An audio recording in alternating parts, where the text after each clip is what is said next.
My name is Gruber Snell. I'm the operations manager here at Fort Wallowa Museum. And the reason I'm doing this talk, I finished up an online program to get my master's degree last year. And it was on North American history. And one of the classes I took there was on the history of North American Indians and allotment. So we'll talk about allotment and how it affected the Umatilla Reservation here. And when picking the paper topic, I wanted to do something relevant to local history here. So I looked at the Umatilla Reservation, which was actually was allotted before most other reservations, and was kind of a prototype actually for the allotment, general allotment of nationwide. And so I came across an interesting hearing, a Senate committee hearing from 1918, that led to some interesting questions on the role of leasing. And leasing, at first they weren't officially allowed to lease their allotments, later they were, and leasing was a very pivotal thing actually, and it may sound like maybe a dry topic on the face of it, leasing policies, but it was very important for the way they tried to maintain culture on the reservation and the economics of it, and trying to protect the land from being lost even more. So I came across that and got some help from our friends at Umatilla Cultural Institute there, and their research librarian there, Melissa Minthorn, was very helpful in all this. So the hearing is 1918, and it was a group of delegates from the Umatilla Reservation, some chiefs and delegates and also interpreters, and they met with the Senate Committee on Indian Affairs. One of the members was Charles McNary, the senator from Oregon, McNary Dam, famous for that and other things. And I'll go over a couple of the players from that book, right? So there were more senators than this, but Charles McNary was there. Asli Brana from North Dakota talked a lot in there too, and the chairman of the committee at the time was Henry Ashurst, the first senator one of the first two senators from Arizona. If you look him up, it's a tangent, but he's got an interesting story too. The encyclopedia interest says he has a sesquipedalian vocabulary, so you can look up what that means. And later he was also in a couple of movies, a very interesting guy. But he was on that committee. On the Indian side, there was Captain Sumpkin, there was Chief Umapine, there was Billy McKay, Jim Canini, or sometimes spelled Carnini. Those were the main ones. There were also some others. Otis Half Moon was one there translating as well, and Billy McKay talked himself and then also interpreted. So that tells you a bit about the time too. A lot of these chiefs still were probably not necessarily proficient in English. Yeah. Are you sure it's pronounced McKay or is it Mackay? Yeah, it could be Mackay. I only read it actually. So it's oh, that's my problem. Yeah. And it's Kanini. Kanini. Okay. Thank you. Sorry. No, that's good. And so, from each of the tribes, they were represented there. And here's some of the requests that they had of the committee, which when reading it for the first time and not learning about this topic, it seemed kind of strange that these tribal members were asking the Senate that less of their people be deemed competent.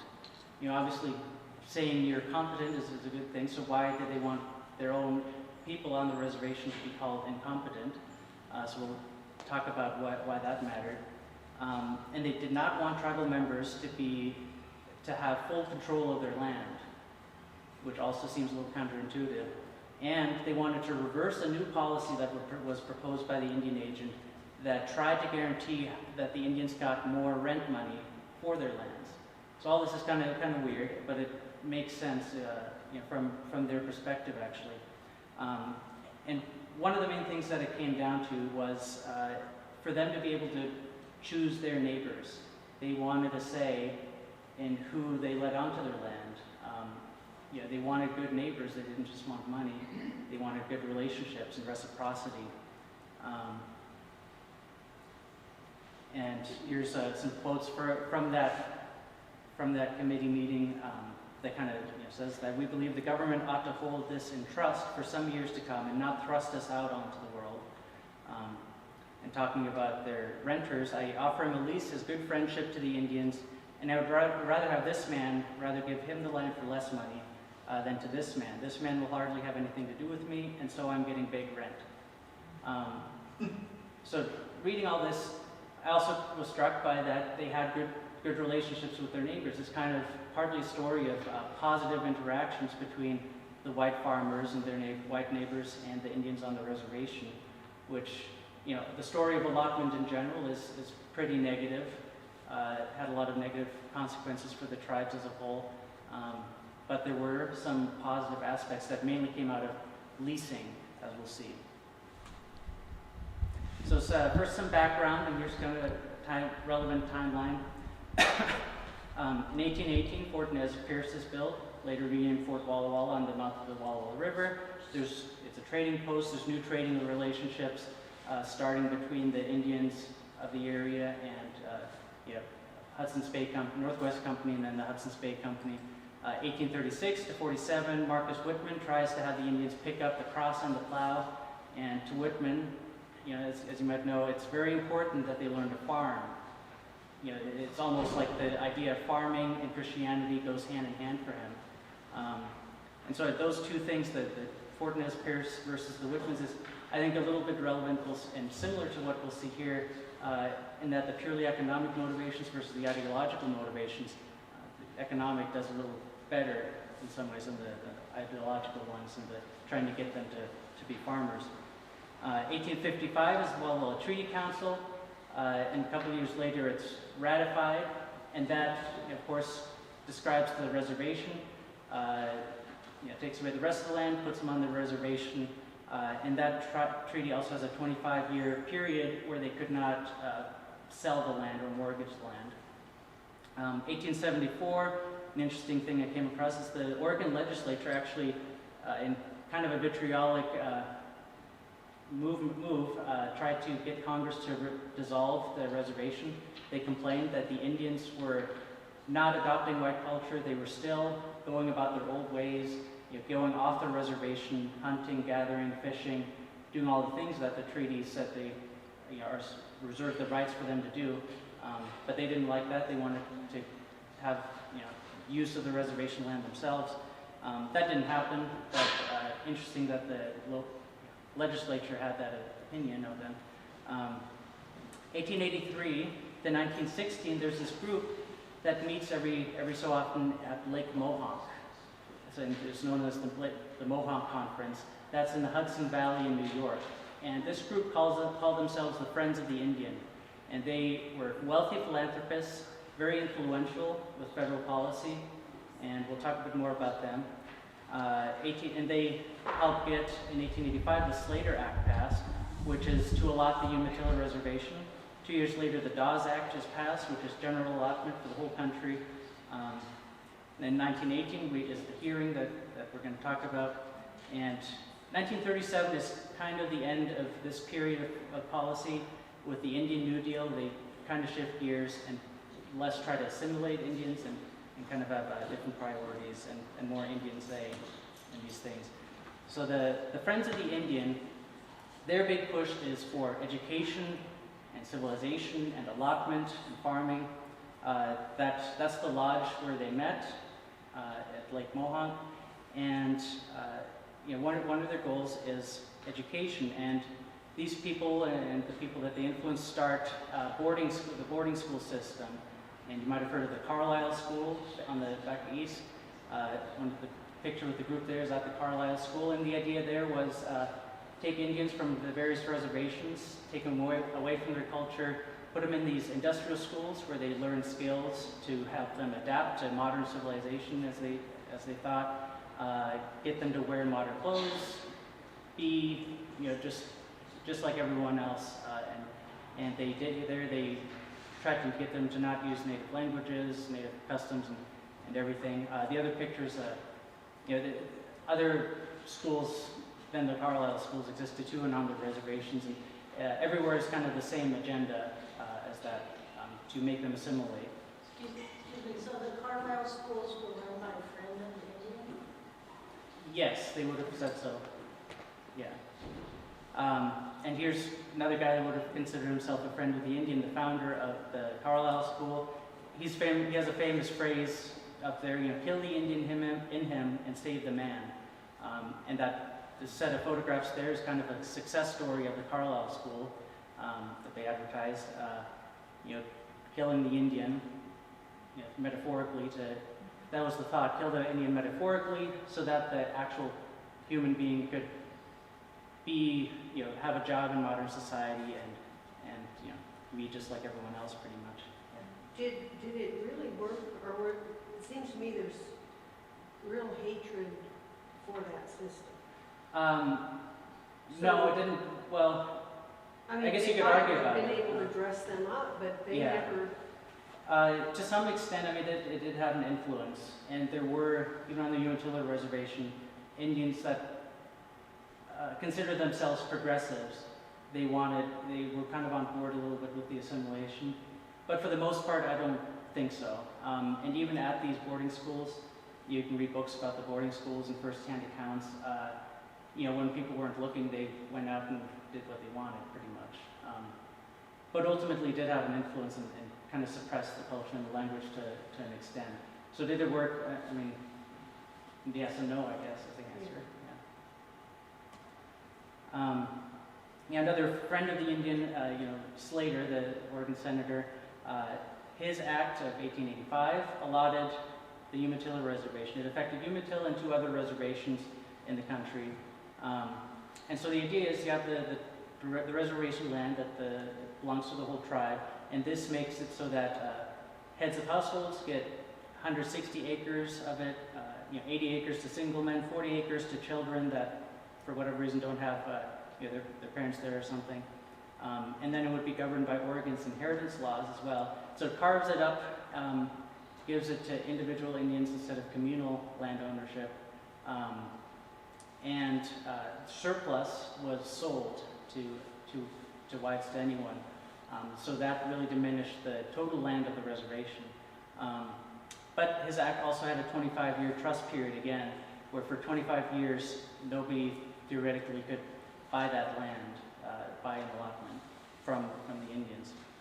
And the map here, I don't know if this is the map you're talking about, shows the original allotments. The orange section is, there was some land that was still tribally owned, and most of that was timberland or some grazing land, and that's the orange. The other colors are the different tribes. Blue, I think, is Walla Walla, yellow is Umatilla, red is Cayuse. So it's interesting also to see how they group together in some ways.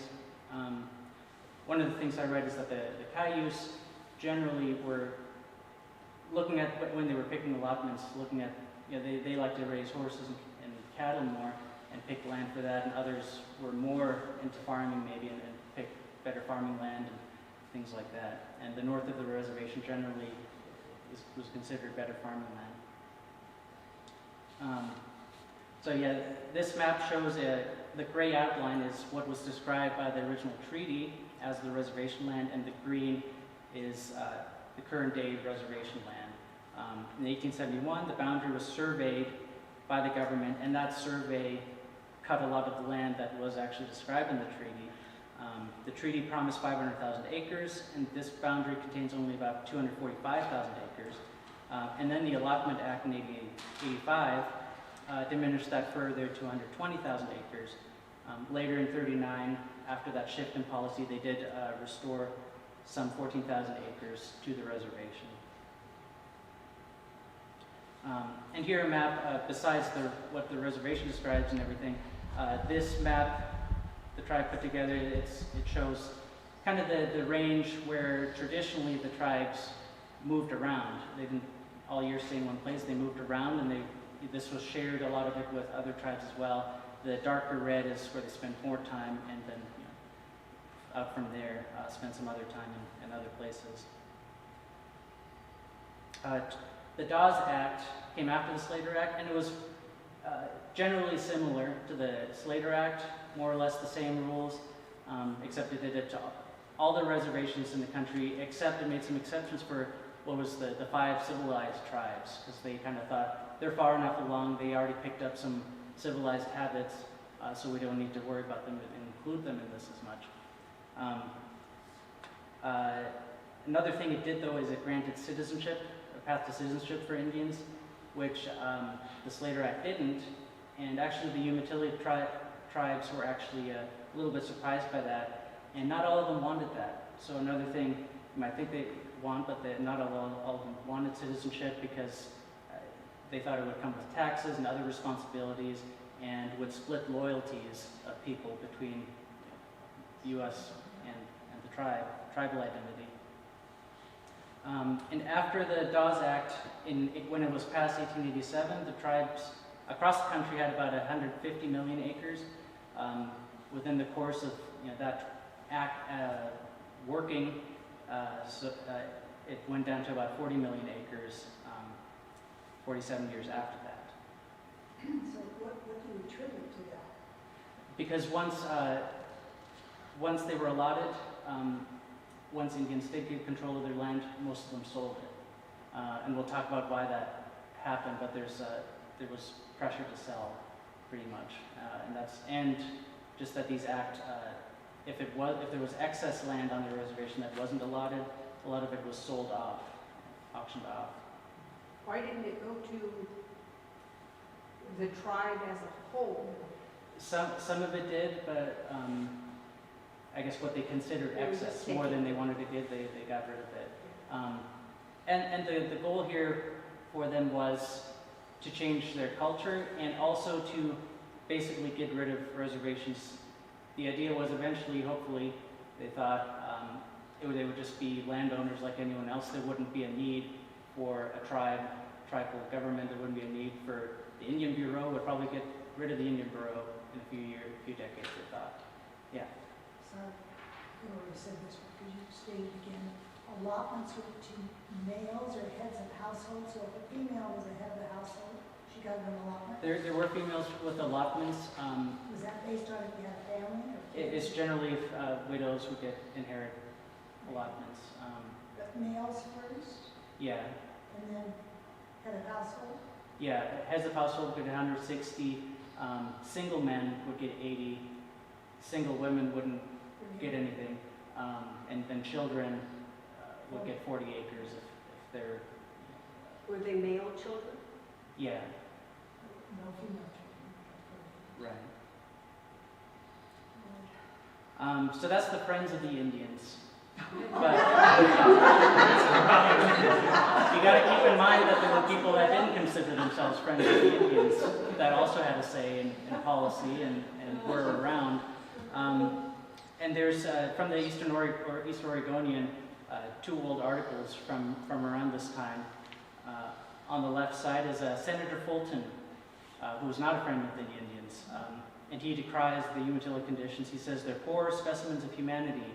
The Indian race is one that must die eventually. The Indians cannot live in civilization any more than some plants that grow rank and rampant in the forest can survive cultivation. They should be turned out and made to hustle for a living." So on the other side is kind of a more friend of the Indian approach, which is they want to help the Indians. The Indian is easily influenced and easily molded into mental channels. One vicious white friend will deprave an Indian. So they were all saying, everyone please be a good influence on them. Don't sell them alcohol, don't do X, Y, and Z. The Umatillas are going to be a fixture in Pendleton and Umatilla County for all time, perhaps. They are slowly improving their habits and are becoming more and more industrious. So in effect, though, both views, one side says they're being good, they're being industrious. The other one says they need to hustle for a living. So kind of effectively, sort of a similar goal in the end, with maybe a slightly different attitude behind it, though. And so why did they want allotment? It kind of suited both the friends and the non-friends of the Indians. The friends of the Indian group, they wanted them to adapt, they wanted them educated, they wanted them to be successful farmers. On the other side, for the people that didn't have that attitude necessarily, it also opened up resources for white farmers and ranchers.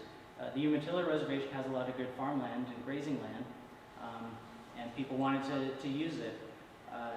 there was this idea of you either have idle land or you have an idle Indian. And so in that way, the friends and the non-friends were kind of opposed. If you have idle land, then that means the Indian owns it, but he doesn't know what to do with it. And so you should let the whites in and farm it. The other side is, you want to they didn't want the Indian idle, wanted him to be farming it and all that. So another goal was the elimination of the reservations, which allotment helped go toward. It was toward the goal of assimilation, to get them to be farmers and in line with everything else, the dominant culture. And there was this ideal of the yeoman farmer, the ideal American small landowning farmer, which at the time already was kind of, anyways, starting to not be very viable even for white farmers.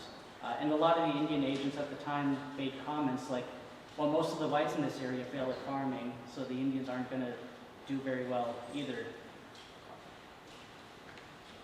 And I wanted to call back to last month's After Hours with Dr. Shoreman, and he gave a presentation about agrarian art and the purpose of existence. And he had this quote in it that harvest, since time immemorial, was understood in ritual terms as the principal duty of humanity's relationship with Mother Earth and the perpetuation of life, and that's essentially the purpose of existence, the sacred nature of work in the fields, long imparted mark, artistic, spiritual dimension.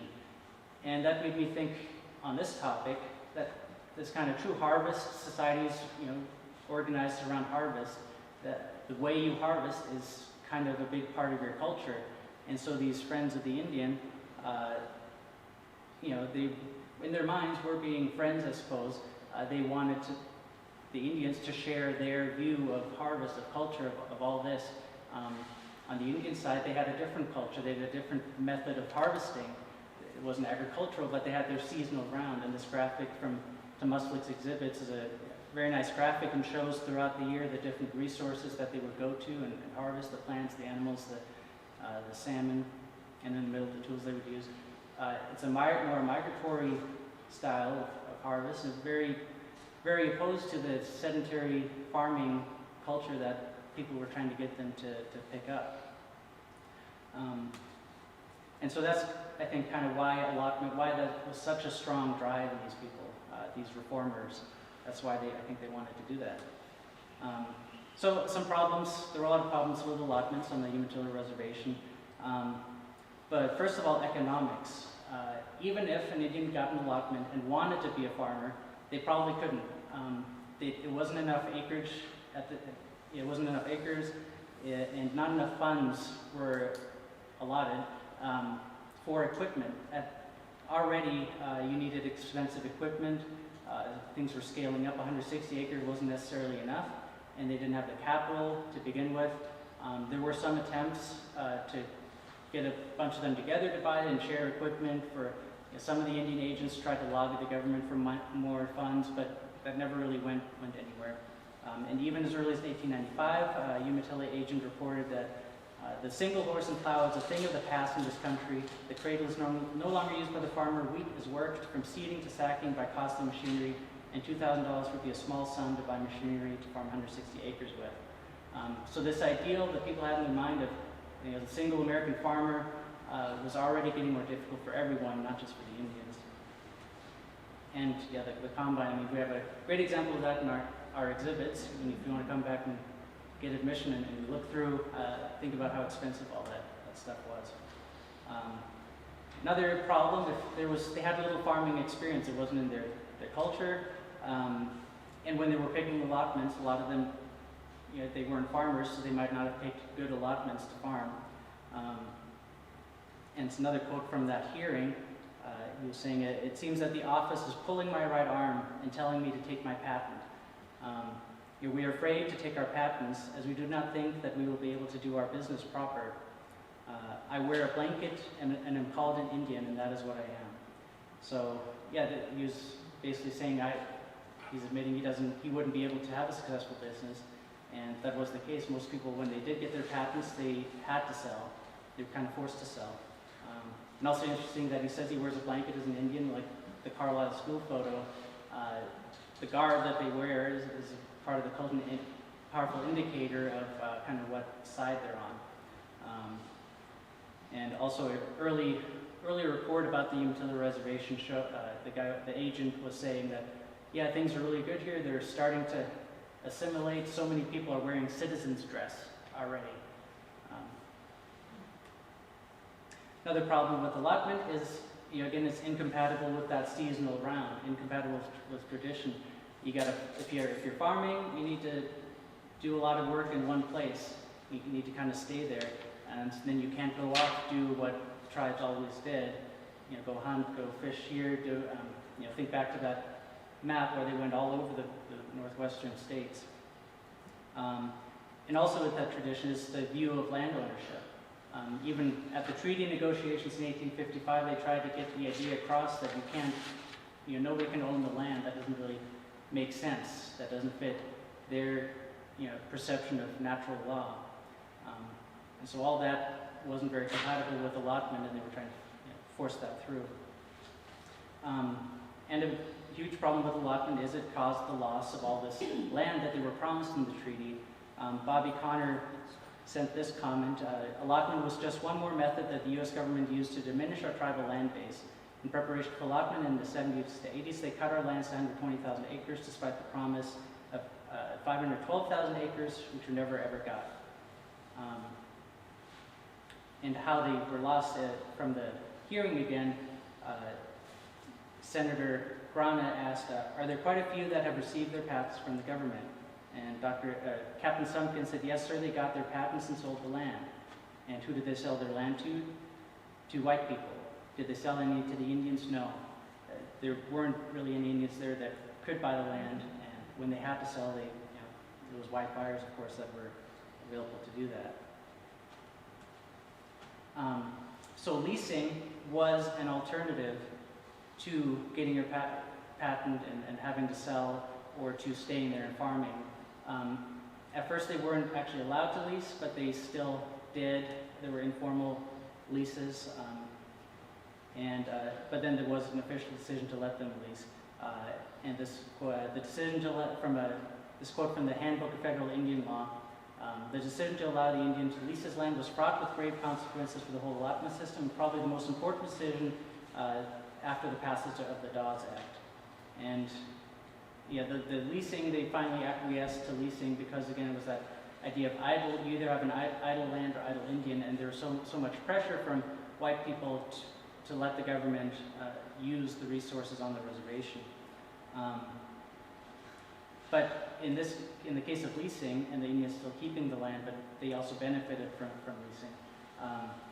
And that, by how much it was actually done, shows how it was beneficial. 2 years after allotment was completed, already 90% of the land was farmed by white men, and the Indians agreed with them on both formal leases and informal leases. And the advantage of leasing is the land could be held in trust by the government, so that means nobody can actually buy the land. It still belongs, the government owns it, but it kind of belongs to the Indian landowner, and he could get the rental income and still not actually lose that land. So when lands are held in trust, it's tax-free. There was an example of one guy got his patent, and 18 years later he found out he could actually apply to have it put back into trust, and then the government gave him back 18 years worth of taxes, which was a pretty good deal for him. If you have your patent and you don't have a farm, you need to basically sell the land in order to pay the taxes at some point. What does patent mean? That just means you have the deed to the land. You own the land. It's just Title. yeah. And if you're leasing, you don't have to do the investment to become a farmer that most of them weren't able to do, and they can pick their tenants, which was how they cultivated a good community around them too. And again, it's impossible to sell the land if it's held in trust by the government, which they all very much wanted. And you can see there were advertisements for Indian land for sale when people didn't have it held in trust. So that hearing in 1918, here's some of the things that were issues. Like I said, the Indian agent had a new system he wanted to implement for sealed bids. So instead of the people the Indians were used to renting to, people they knew and liked, he wanted to have them, he felt they weren't getting enough rent for it, so he wanted to have sealed bids, and they kind of had to pick whoever was willing to pay the most. But like the Indian guy said earlier, someone willing to give me a lot of rent, it's probably because, I don't like him, basically. They wanted to be able to pick their lessees. There were informal benefits, and kind of an ecosystem evolved between generations of the same renter family and the same landlord family, and they would help each other out a lot. And the new rule threatened to lessen their control over that and who they dealt with and who they had to let onto their land. And they really strongly advocated for the safety of having the land held in trust and having less of their people be deemed competent. Because once you're deemed competent by the committee, then they force the patent on you. Then they force you to be the sole landowner. And early on, these committees that made these decisions were basically white townspeople. Later on, kind of mid-century, it changed, and more it was tribal officials and the federal officials that make those decisions. So here's some of his Chief Umapine's objections to the sealed bid system. This man is giving you more than the other one. I will say, however, I do not know this man and have never seen his face. He wanted to be personally acquainted with his lessee. They know each other personally, as they're well acquainted with each other and live in peace for life together on that reservation. And the view of the council that sent them was that it seems like agents have interfered with the peaceful life between the lessee and the lesser, and that the Indians are being handled just like babies. And he says he looks upon the land and the agreement of my forefathers that they made as sacred today. So he's looking back to the treaty, sees that as a sacred promise, and he wants to, he's had there's been generations of peaceful relations, and the federal government, federal policy was interfering with that, which is bad, but it's also nice to see that there was a positive relationship and that they got along with their neighbors. About what year was this? 1918. So that's not the original Umapine. No, yeah, there were a few. Yeah. Could you explain who was a proponent of the sealed bid system? Who was for it? The Indian agent in charge of the Umatilla Reservation. He was trying to make that policy. Why? For what To purpose?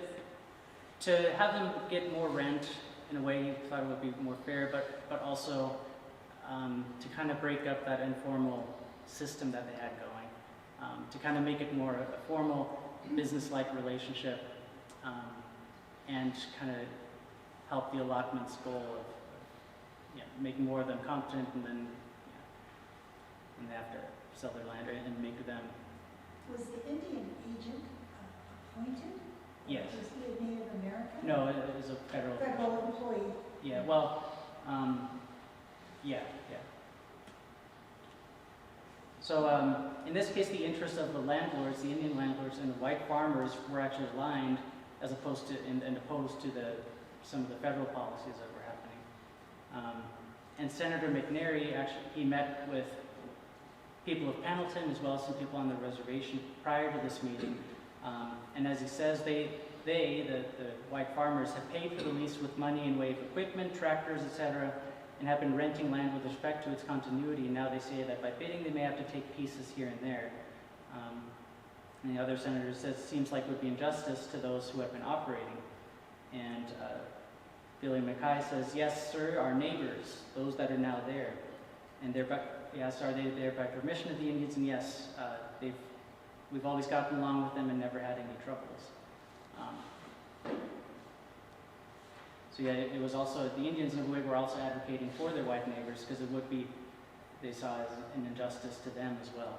Where were these meetings taking place? This was in Washington, D.C. Oh my gosh, they had to travel to Washington, D.C.? Yeah, and a lot of them did actually quite often, besides just this hearing. And I did come across a lot of actually requests from the government to pay for the travel sometimes too, and sometimes they would, sometimes they wouldn't.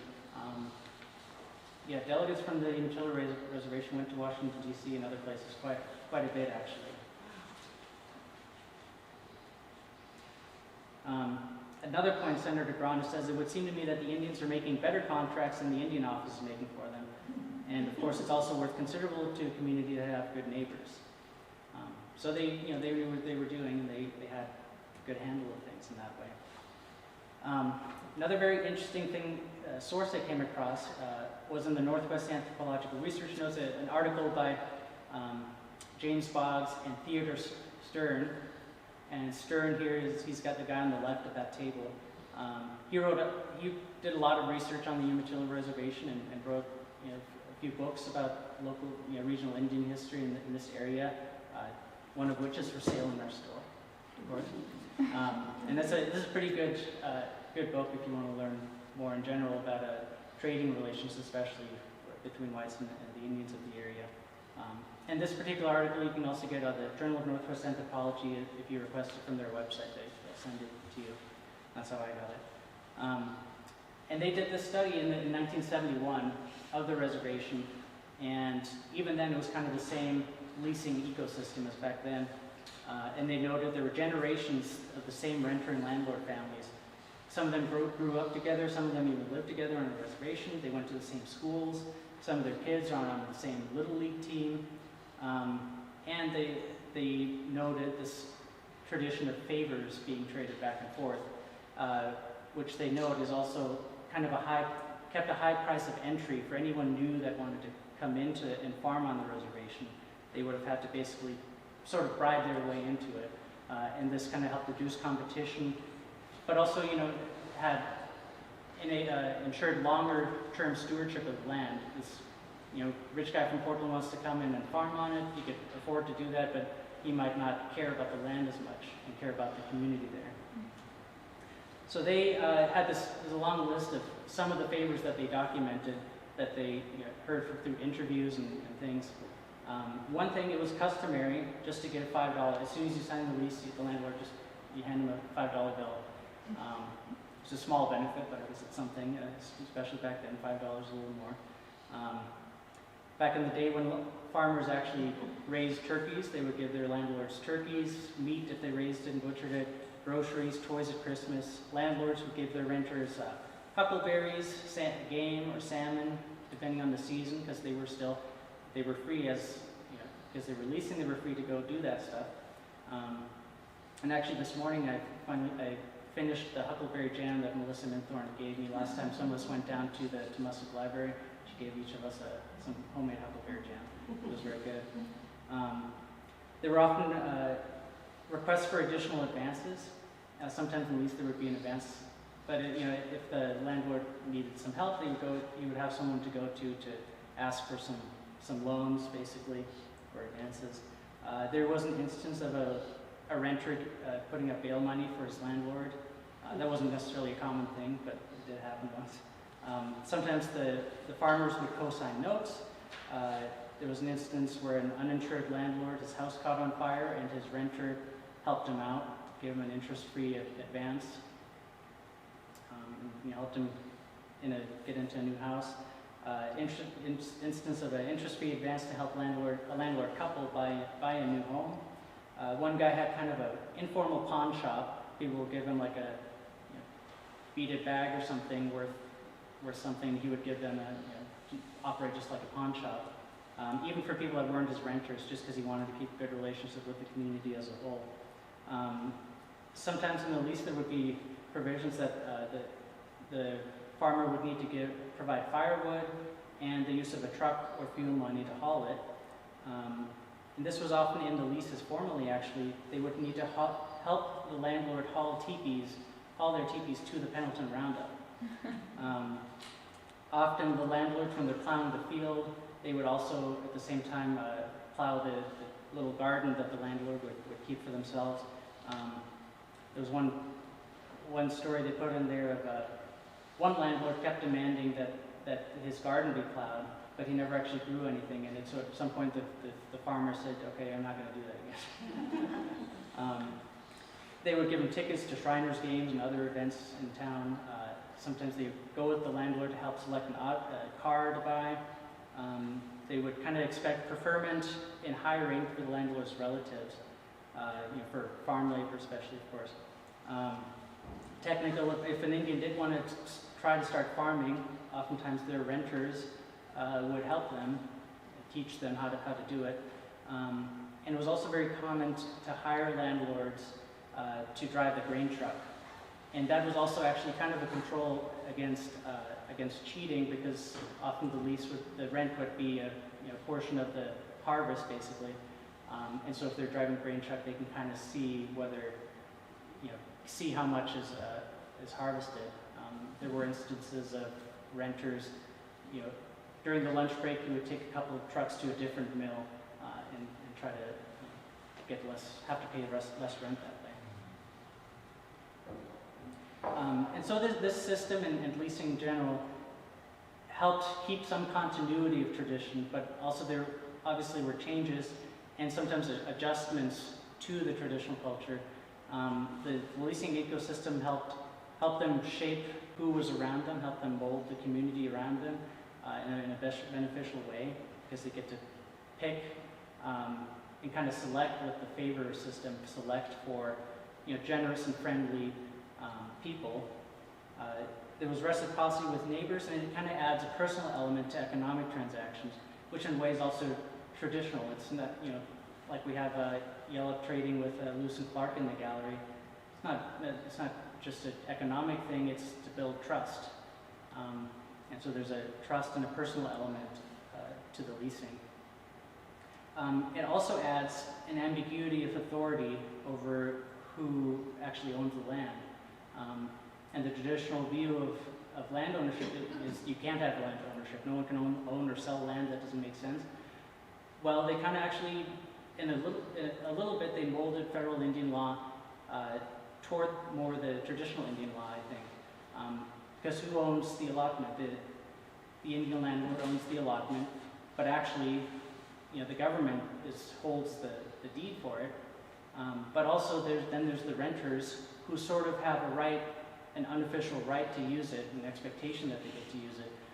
So there's kind of three people involved, and it makes it much harder to have direct control over the land. And I think in a way that's kind of a, somehow an adaptation of tradition. I think you can see it that way. There was the seasonal round traditionally, and some of that was modified and added to it out of necessity, really, migratory farm labor. Traditionally they would go around the area, meet with other tribes to trade with them. Well, they started being migratory laborers for sugar, go to Yakima to pick sugar beets and hops, but so were other tribes. So it kind of became part of the seasonal rotation, and there they would meet with the Yakima Indians and other Indians, and in a way it's kind of similar to what they used to do. And a lot of the sources that I read kind of made the point that the Pendleton Roundup was also a new addition to the seasonal round. The roundup became part of the round. And like we saw in the lease favors, they actually, it was kind of important. They wanted their renters to help them get to the roundup. And the roundup itself is interesting because it kind of itself is sort of a display of Indian tradition. And I'll talk a little bit more about that in a second too. But there were problems with leasing that I should mention, because of course nothing's perfect, and leasing I think made the best of a bad situation, but there were problems, and there were potential for abuses on either side, and different people had different opinions of, the rent is too low or the rent is too high.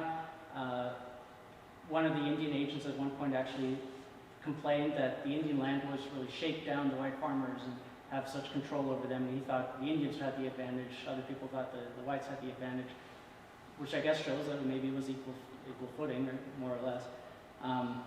There were allegations of corruption by the Indian agents, and also by some of the Indian chiefs early on. There were allegations that some of them collected the rent for a bunch of people and kept it for themselves, which is, maybe that happened, I don't know. And the problem, not just with leasing, but with allotment in general, is complications with heirship. Who gets the land? And someone Stern and Boggs interviewed said elderly Indians agree that the onset of allotment brought with it property conflicts of a dimension they had never known before. So an 80-acre plot might have 39 heirs in some cases or more. And today that probably hasn't gotten, there's still that complication and problem. Single person might have a little bit of an interest in plots here, there, and everywhere. So they can't actually really do anything with that land because it's too small. It's not practical. No one wants to lease, a tiny plot of land. That's, it kind of needs to be together to be worthwhile. And then there's kind of a familial veto power. If there's 39 heirs that have a say in this, 38 might agree to a lease, and this happens sometimes. And then the 39th person says, "No, I want more. I'm not going to agree to it." And then he kind of has to be incentivized some other way, or it just falls through. So that's one of the complications. And other conflicts arose as well. An interesting story I came across is this one. This guy, Herringer, he was actually a Whitman College student. He wanted to farm an allotment on the reservation. But this other guy, Jack, he had an agreement and a lease signed and approved with the landlord in question. But Herringer was a Whitman student. He knew Stephen Penrose, the president of Whitman College, and went to him, and Penrose was friends and former classmates with the Secretary of the Interior, Garfield, son of former President Garfield, and kind of went over everyone's head, and the lease was modified from the top to give it to Herringer, and then there was lawsuits and everything. One day, in the middle of all this legal battle, Herringer's guys just show up with a combine and try to start farming, and the landlord, the Indian landlord, and some of his friends are actually out there with rifles trying to stop it and everything. It was a big mess. And interestingly, a couple of years earlier, the same guy, Herringer, coercively tried to get his business partner to be named the legal guardian of an Indian child who had an allotment. And there was a hubbub about that as well. So there were people trying to be coercive and manipulative as well. And so some authority questions of the Secretary of the Interior, does he have a right to override everyone else on that? Another interesting example is this greedy rancher near John Day. And this is from Andrew, a good book about Columbia River Indian history, Shadow Tribe. And this happened between 89 and 1920. This rancher near the river noticed that there were some non-reservation Indians, a band of them living near his property. And so he got an idea, and he wrote letters to the Indian Bureau and pleaded, "Oh, please give these poor homeless Indians some allotments." And all the poor Indians, what it did is he then leased it for really cheap and was able to graze his cattle on it, what was formerly public land and that he wasn't allowed to do it on. So that's kind of sneaky, but that band of Indians didn't actually care. They didn't want land, they didn't want to farm. They got some cash out of it, and then they moved on with their lives. So that's kind of an interesting example of a kind of an abuse, but the Indians didn't even really seem to mind in this case. So another interesting aspect of this, how leasing kind of helped preserve some traditions and modify in some ways, but in some ways preserve. And the Pendleton Roundup kind of became, partly thanks to leasing and freeing them up to do this, kind of became a part of the seasonal round. And there's kind of this question of some of these things, are they stereotypes or are they traditions? They basically comes, are they good or bad, I guess is what it comes down to. And even Stern and Boggs in their study of the reservation in 1971 noted, despite the Roundup's favorable aspects, some tribal members chafe at the stereotypic presentation of the Indian as an unmodified aboriginal, an image which has sometimes bolstered the belief among whites that the Indian is incapable of becoming a farmer. So they're chafing at the stereotype, but why are they chafing at the stereotype? It's because they are the people that are, they want the Indian to become a farmer. So it's chafing sort of because of this friend of the Indian view maybe. So it's kind of, I think, complicated and interesting. And there, like I said, there were the boarding school educated progressives on the reservation, and then there were the conservatives that wanted to keep dressing in the traditional garb, wanted to do their dances, and didn't mind presenting that at the Pendleton Parade, at the Pendleton Roundup, and the Happy Canyon pageant and all that. Another interesting aspects of kind of that progressive versus conservative thing that I came across is at certain points there were non-reservation Indians that wanted to come get an allotment on the reservation, and some of these conservative-leaning Indians actually, they wanted to exclude the mixed bloods and half-breeds, as they called them, wanted to exclude them from getting allotment. But is that actually the traditional view? Not necessarily. They just kind of because of a contemporary economic concern that they wanted to keep grazing their horses and cattle, which was kind of more conservative in a way than farming for the Indian culture. But it was this economic concern that maybe what made them want to exclude them, versus in this case the progressive wanted to include them to assimilate them and everything. So it gets kind of complicated. But another callback to an earlier museum after hours, earlier in the summer we had Becky Wagner talk about the history of the Happy Canyon pageant. And she mentioned how the guy that started it worked with an elder of the reservation, a lady that wrote actually the Indian portion of the script. And she in there put in a war dance, and she put in a Cayuse greeting that they do at the beginning of every show. It was actually probably because of Happy Canyon that Cayuse language greeting was preserved, because most of the Cayuse language is not preserved. And that war dance, at the time, that stuff was banned on the reservations, because same with the boarding school mentality. They didn't want them dancing, they didn't want them doing all that stuff that hindered them becoming more civilized. And even today, you get people on either side that think that, even on the reservation, people that think that Happy Canyon, that's stereotypes, and then, but then there's hundreds that every year go there and participate, enthusiastically for generations and generations.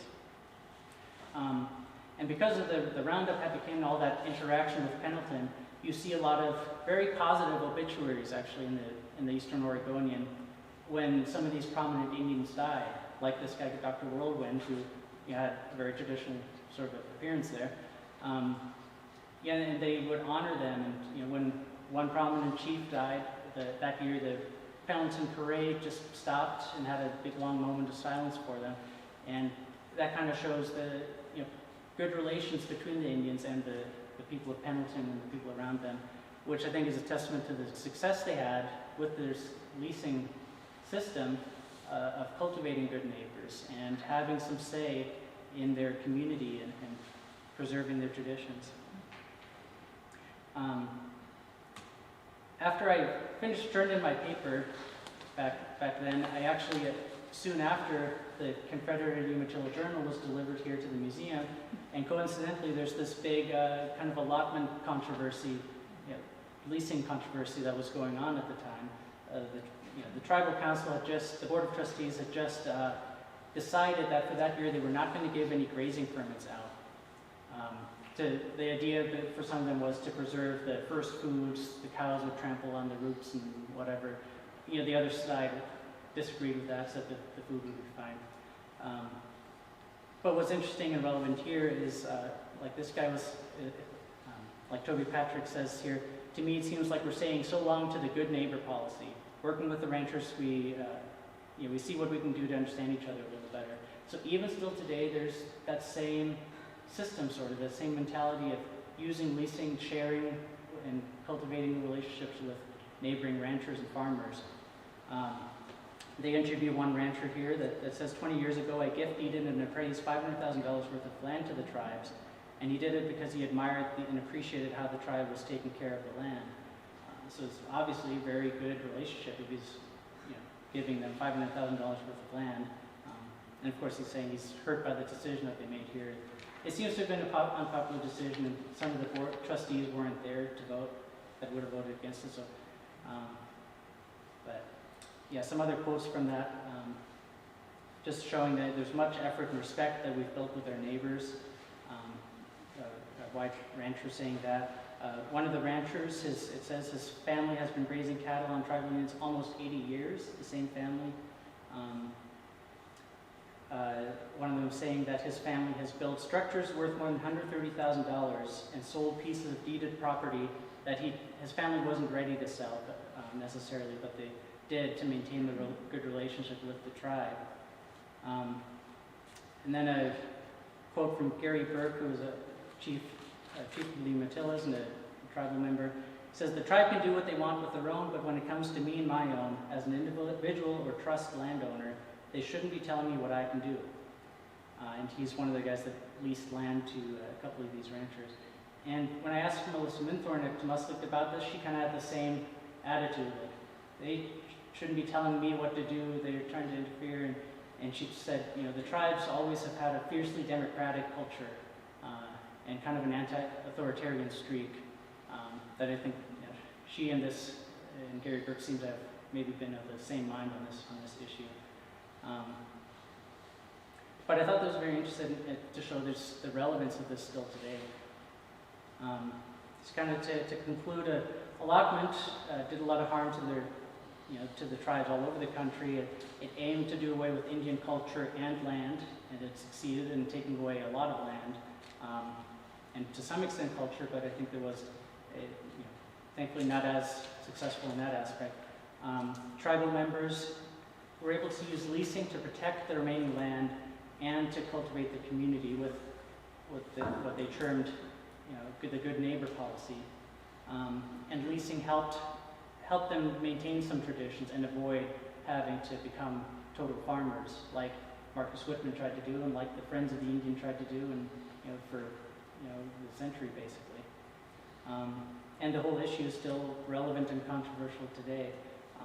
And the map here is a modern day map, color-coded, to show which lands are individual allotments, which are tribal trusts now, which are tribal patent, the tribe as a whole has the deed, and which ones are deeded land.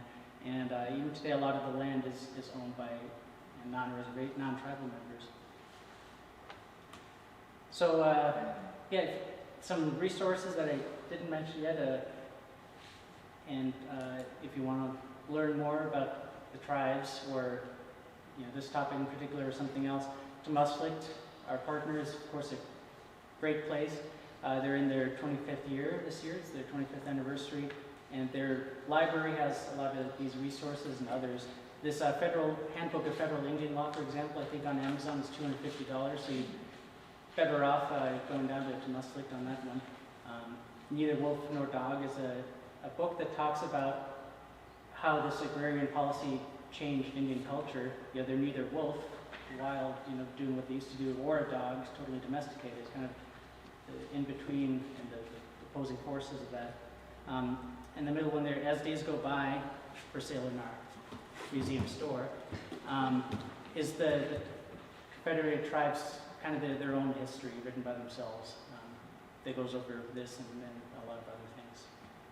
So, do you have any questions? Yeah. I'm curious how they came up with how many acres per allotment, and I'm thinking back to my great-grandparents who homesteaded, and if you homesteaded, you got so many acres, which I can't remember that number. Do they relate at all? I think they're kind of comparable. It changed over time. At some point you got 320 acres, and that reduced over time. I don't know if it was also 160 acres at one point then. So it's not too different from some of the homestead laws. I don't think women were allowed to have property then either. White women.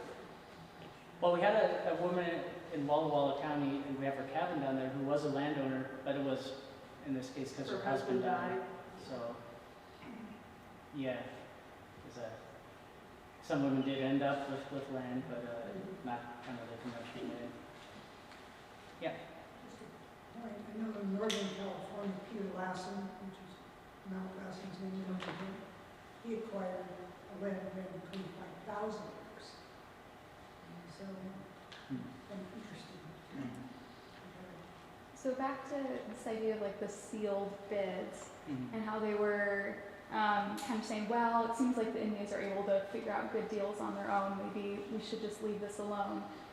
Was the general feeling at that time more of like, how can we preserve Indian culture and just let them be? No, it was very much, no, they weren't concerned with preserving Indian culture. It was more, how do we get them to be farmers? How do we get them to get enough capital so they can be farmers? How do we get them to not do their dances and not wear their clothes and that kind of thing?